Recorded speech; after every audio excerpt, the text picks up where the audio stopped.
Warahmatullahi wabarakatuh. Waalaikumsalam warahmatullahi wabarakatuh.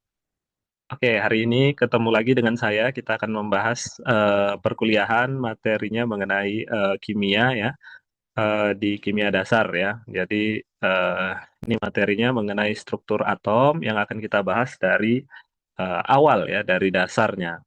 Ini baik kimia dasar mengenai struktur atom di program studi Teknik Lingkungan Universitas Muhammadiyah Brau. Rencana pembelajaran mengenai ini hukum dasar, teori atom Dalton, kemudian eksperimen J.J. Thomson, kemudian model atom Thomson, eksperimen Rutherford, model atom Rutherford, kemudian aktivitas ya. Jadi kita akan menyusun struktur atom, kemudian diskusi dan diakhiri dengan kesimpulan gitu ya. Nah, ya, langsung saja saya akan mulai diawali dari teori atom Dalton.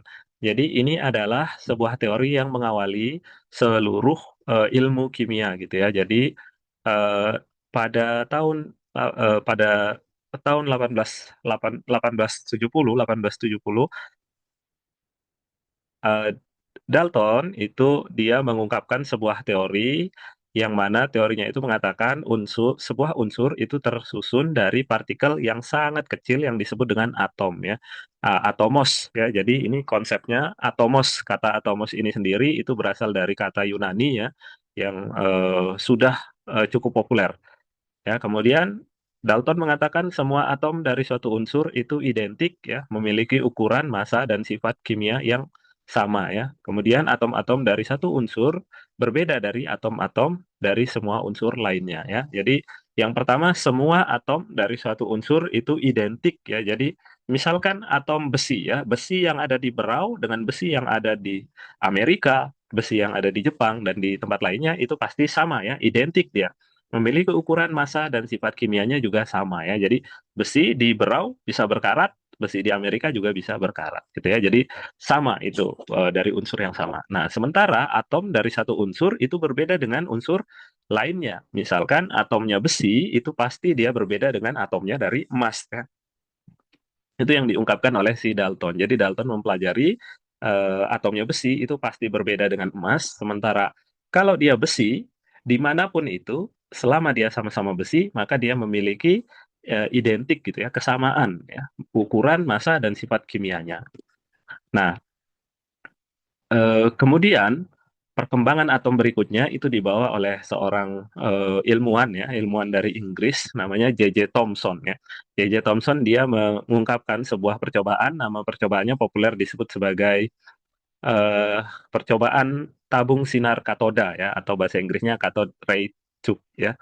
Nah, ini bentuknya seperti ini, seperti yang kalian lihat di depan. Ini ada tabung katoda ya, ini adalah tabungnya. Nah, di mana tabungnya ini? Di dalamnya itu berisi ada anoda dan katoda. Anoda dan katoda itu muatan positif dan negatif ya. Nah, jadi dia mengalirkan energi yang besar kepada anoda dan katoda, maka nanti akan muncul sinar di sini ya. Di sini ada sinar ya, ada sinar katoda ya. Sinar katoda ini ditembakkan dari adanya energi yang besar ini tadi. Nah, energi yang besar ini, energi listrik misalkan ya. Energi listrik ini yang besar ini akan menyebabkan anoda dan katoda itu menghasilkan sinar.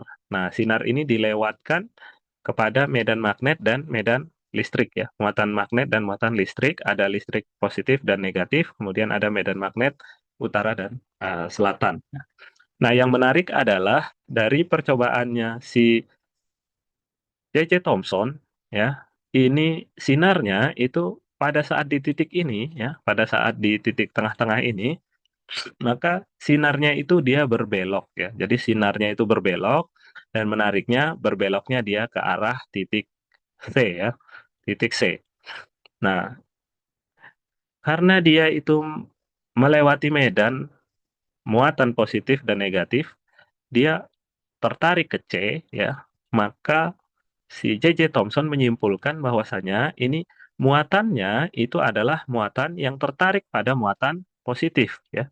Kalau dia tertarik pada muatan positif, berarti partikel ini dia memiliki muatan lawan dari positif ya, yaitu muatan negatif ya. Sehingga disitulah ditemukan bahwasanya di dalam atom itu terdapat muatan eh, terdapat muatan negatif ya, negatif karena lari ke bawah ya, dia tertarik pada muatan positif berarti dia memiliki muatan yang negatif. Nah, kemudian berikutnya ya, perkembangan berikutnya itu ada dari Millikan, eksperimen Millikan, dia mencoba menghitung ya seberapa berat dari, oh ya, J.J. Thomson mendapatkan muatan negatif ya, jadi dia memiliki partikel muatan negatif ini oleh J.J. Thomson akhirnya itu diberi nama elektron gitu ya. Jadi elektron ini memiliki muatan negatif. Nah, eksperimen berikutnya dibawakan oleh Millikan, ini populer disebut sebagai eksperimen atau percobaan tetes minyak Millikan ya, karena dia menyemburkan tetesan-tetesan minyak ya di udara gitu ya. Kemudian eh, di sini itu ada lempeng yang bermuatan ya, lempeng yang bermuatan. Di sini muatannya positif ya, jadi lempeng bermuatan positif. Di tengahnya itu ada lubang ya, di tengahnya ini ada lubang. Nah, jadi eksperimen Millikan dia mencoba menentukan massa atau berat dari elektron ya. Bagaimana caranya? Pertama, Millikan dia menyemprotkan menggunakan atomizer ya. Jadi minyak dia semprotkan. Nah, karena dia menyemprotkan minyak ke udara, di sini ada udara, di mana udara itu memiliki banyak sekali muatan negatif atau elektron gitu ya, maka elektron yang ada di udara akan menempel pada minyak, kemudian dia akan tertarik ya, karena ini muatannya positif, sementara elektron yang elektron itu memiliki muatan negatif, jadi elektron yang menempel pada minyak itu akan turun ke bawah. Nah, di mana ada titik yang dia punya lubang di sini ya. Nah, maka dia akan jatuh. Dia tidak akan menempel pada lempeng yang besar ini, tetapi dia akan jatuh ke bawah ya. Maka ini diperoleh satu elektron misalkan atau satu tetes minyak itu yang jatuh ke bawah sini. Kemudian di bawahnya ini ada lempeng negatif ya. Sehingga nantinya dari tetesan minyak yang mengandung elektron ini, dia akan jatuh ke bawah, tapi karena muatannya negatif, dan juga elektron itu memiliki muatan negatif, ya, lempengnya muatannya negatif, elektronnya muatan negatif, maka elektron pasti akan melayang-layang di atas sini ya. Jadi minyaknya pasti akan melayang-layang di atas sini. Kemudian diamati dari sini itu ada pengamatannya ya. Jadi matanya penelitinya atau si Millikan itu matanya dari sini dia ngintip, dia lihat oh kalau sudah melayang-layang berarti dia sudah tepat ya. Nah, ketika melayang-layang ini dia bisa menentukan berdasarkan persamaan matematis ya, dia bisa menentukan berapa berat dari elektronnya ya. Berapa berat dari elektronnya berdasarkan kekuatan muatan yang diberikan pada lempeng yang ada di bawah ini ya. Nah, seperti itu. Nah, kemudian masanya terukur dan si Millikan mendapatkan Nobel Fisika ya, Nobel Fisika 1923 ya. Nah, dia peroleh muatan elektron itu adalah minus 1,60 kali 10 pangkat min 19 ya, dan massa elektron itu dia peroleh sebesar 9,10 dikali 10 pangkat min 28 gram ya. Nah, dia melakukan percobaan ini karena tidak bisa ditimbang secara langsung ya. Nah, sehingga Thomson menyimpulkan bahwasanya ada model atom ya. Jadi dia mengusulkan model atom di mana di dalam model atom Dalton tadi yang berupa lingkaran bulat ya atau bundaran saja ini, ternyata di dalamnya itu mengandung elektron ya yang tersebar di secara acak gitu ya di dalamnya. Nah, ini model atom Thomson yang dikenal sebagai model kismis gitu ya, seperti roti kismis nih ya, seperti roti kismis yang tersebar. Ya, eh, kemudian berikutnya,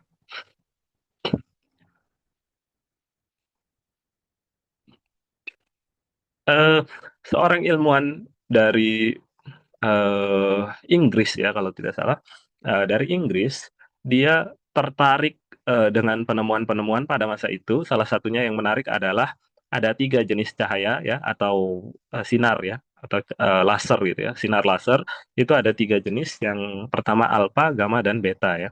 Nah, seorang ilmuwan dari Inggris bernama Rutherford, dia mengajukan sebuah eksperimen karena dia tertarik eh, menurut asumsi si Rutherford, kalau model atom Thomson itu mengusulkan adanya muatan negatif yang disebut sebagai elektron di dalam sebuah atom, maka pastilah ada muatan yang positif gitu ya. Nah, keyakinannya si Rutherford seperti itu atau hipotesisnya Rutherford pasti ada muatan positifnya. Kenapa? Karena ada muatan negatif. Biasanya dia berpasangan. Nah, Rutherford merancang sebuah eksperimen yang sangat terkenal disebut sebagai eksperimen gold foil eksperimen ya atau percobaan lempeng emas ya. Percobaan lempeng emas ini itu menjelaskan jadi si Rutherford dia menembakkan partikel alfa ke sebuah lempeng emas gitu ya. Kemudian ya di sekeliling dari lempeng emas ini dilapisi atau diselimuti dengan eh, apa namanya detektor ya. Jadi diselimuti dengan detektor ini. Bisa kalian lihat ya. Ya, bisa kalian lihat di sini. Jadi ditembakkan partikel alfa, kemudian di sini ada partikel emas, apa lempeng emasnya ya. Nah, diperoleh bahwasanya partikel alfa ini ditembakkan kembali ya, ditembakkan kembali, di mana partikel alfa ini adalah partikel yang memiliki muatan positif ya. Jadi partikel alfa ini adalah partikel yang bermuatan positif.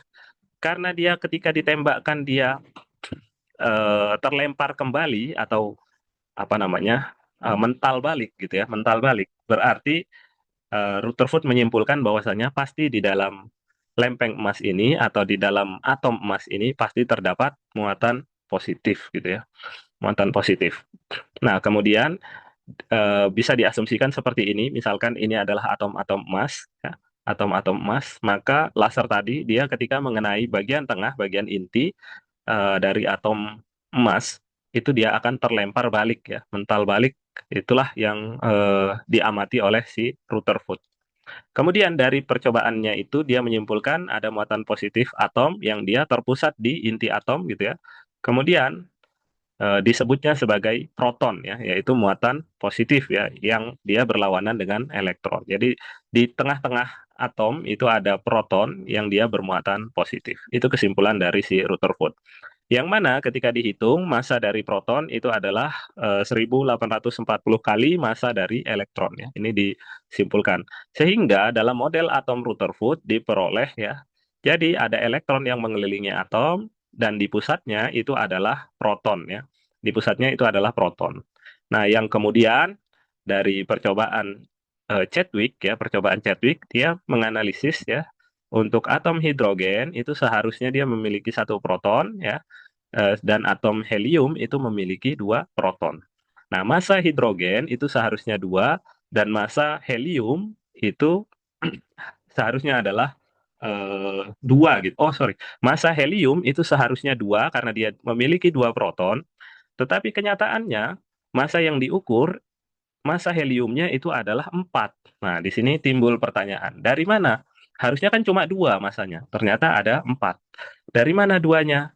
Duanya itu berasal dari eh, neutron gitu ya, jadi partikel yang bermuatan netral ya. Oleh karena itu disimpulkan di dalam model atom Rutherford itu terdapat neutron ya, yang mana dia adalah partikel bermuatan netral ya. Nah, dari sini kita bisa simpulkan ada tiga unsur subatomik ya atau penyusun dari sebuah atom itu ada tiga yaitu elektron, proton, dan juga neutron ya. Yang mana elektron itu memiliki massa yang sangat kecil ya. Ini kalian bisa lihat 9, tetapi pangkatnya pangkat negatif yang sangat besar ya. Kemudian ada proton dan juga ada neutron ya. Di mana elektron itu memiliki muatan negatif satu dan proton itu memiliki muatan positif satu, sementara neutron itu tidak memiliki muatan ya. Nah, kemudian massa proton dan juga massa neutron itu dinyatakan sebagai satu SMA, yang mana satu SMA itu sama dengan ini ya, 1,67 kali 10 pangkat minus 24. Oke, nomor atom di dalam sebuah unsur kimia itu dinyatakan sebagai jumlah proton di dalam inti, sementara nomor massa itu adalah jumlah proton ditambah dengan jumlah neutron ya. Jadi misalkan di sini A-nya itu adalah nomor massa. Nomor massa ini berarti penjumlahan dari proton ya, di mana protonnya itu adalah Z dan juga jumlah neutronnya gitu ya. Neutronnya yang tidak ditampilkan ya. Nah, jadi ini bisa dilihat yang A-nya itu adalah nomor massa, sementara Z-nya itu adalah jumlah proton atau nomor atom atau jumlah protonnya. Nah, di sini ini bisa kalian lihat C12 ya. C12 ini berarti ini adalah nomor massanya, berarti atom C, atom karbon itu memiliki massa 12 ya, sorry. Memiliki massa 12 dan juga dia memiliki proton sejumlah 6 ya. Sementara uranium di sini bisa kalian lihat dia memiliki massa 235 dan juga dia memiliki jumlah proton 92 gitu ya. Nah, kalau kita mau tahu berapa neutronnya, tinggal kita kurangi gitu ya. Jadi 235 dikurang 92 ya. Ya, di sini ada aplikasi ya yang bisa kalian akses ya, mungkin bisa di foto gitu ya, kemudian kalian save dulu. Nah, nantinya saya akan bagi menjadi kelompok satu dan kelompok 2 untuk mengerjakan. Ada tugasnya sudah di Drive ya, bisa diakses. Ini contohnya ya, kalau kalian akses dia akan mengarah ke sini gitu ya, dan kalian bisa baca gitu ya. Nah, eh, oke, oke, saya kembalikan lagi. Nanti bisa kalian cek dan kalian baca ya. Perintah-perintah sudah saya masukkan di sini semuanya ya. Jadi ini aplikasi luar yang bisa kalian akses untuk mempelajari dan memahami lebih dalam gitu ya. Nah, sampai di sini, nah, dari kalian mungkin ada yang ingin bertanya mungkin? Mungkin ada pertanyaan di sini Izin mengenai Pak, materi bertanya. saya? Ya, silakan. Iqbal ya, Iqbal Ya, Syahputra. Pak. Oke. Ya, silakan Eh, Iqbal. Kalau melihat gambar di slide presentasi, apa perbedaan yang paling utama antara model atom J.J. Thomson ini dengan model atom Rutherford? Terus, apakah bedanya hanya pada letak muatan positifnya saja, Pak? Baik, terima kasih pertanyaannya Iqbal. Jadi kalau kita lihat gambarnya ya, memang Pak gambarnya sudah terlihat jelas gitu ya. Nah, tetapi ada sisi yang perlu dilihat lebih dalam gitu ya. Ada sisi yang perlu dilihat lebih dalam dari apa namanya dari ilustrasi gitu ya. Nah, kalau model Thomson itu dia berasumsi elektron itu dia menyebar saja ya. Elektron itu ada di titik manapun, sembarang titiknya gitu ya. Jadi dia belum mendefinisikan di mana posisi dari elektron.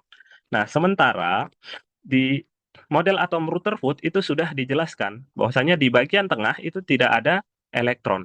Jadi di bagian inti atom, di bagian paling dalam ini itu hanya terdapat proton saja gitu ya. Jadi proton dan juga neutron. Nah, elektronnya itu akan menyebar ya. Jadi elektronnya itu ada tersebar di semuanya ini.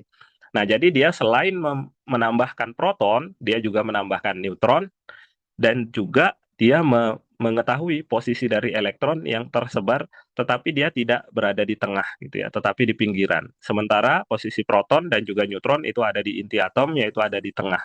Nah, jadi ada beberapa peningkatan ya dari model Rutherford yang tidak hanya menambahkan proton, tetapi juga mendefinisikan posisi gitu ya, atau komposisi dari suatu atom gitu ya. Jadi dia tidak hanya mengatakan oh ada proton, tetapi dia juga mendefinisikan oh ternyata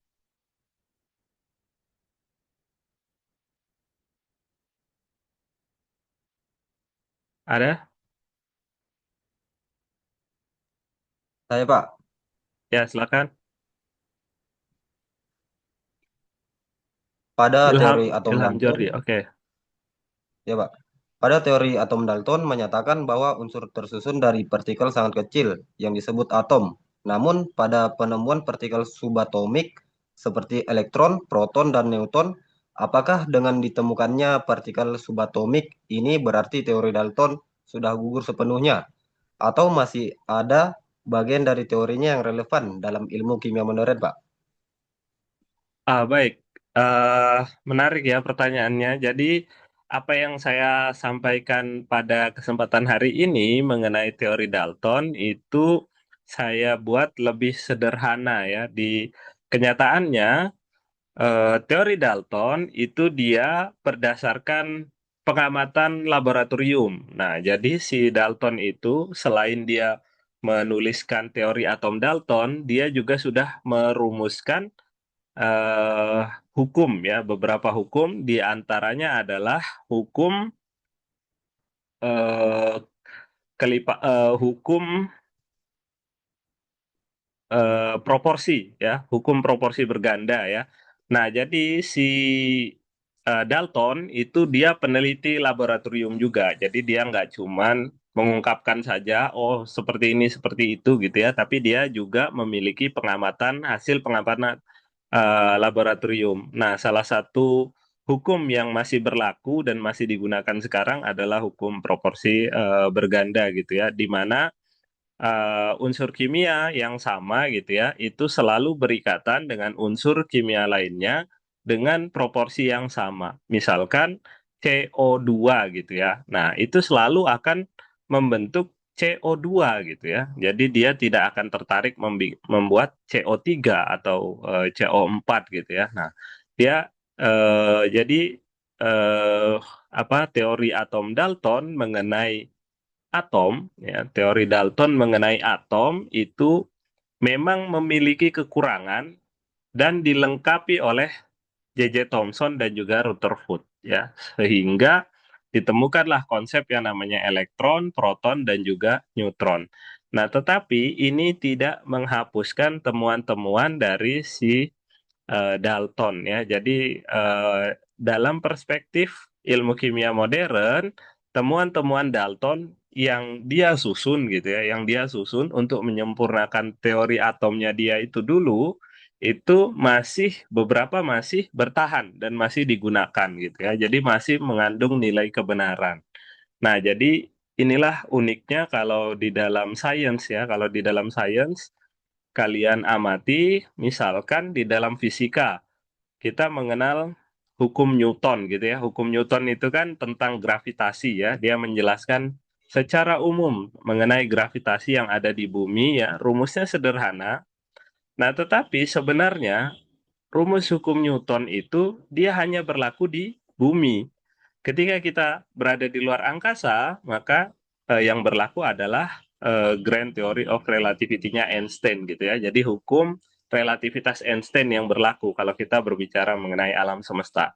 Apakah artinya teori atau pendekatan Newton itu pemanfaatannya? Pemanfaatannya kalau di dunia secara teoritis masih digunakan hingga saat ini. Ya, itu ya kira-kira penjelasannya Ilham ya.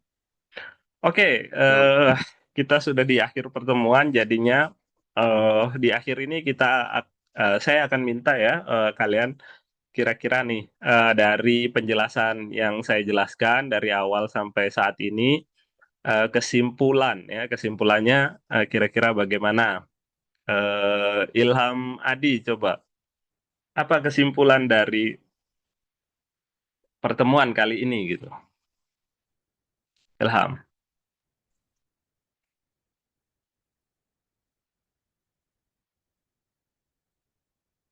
Ilham, suara saya terdengar?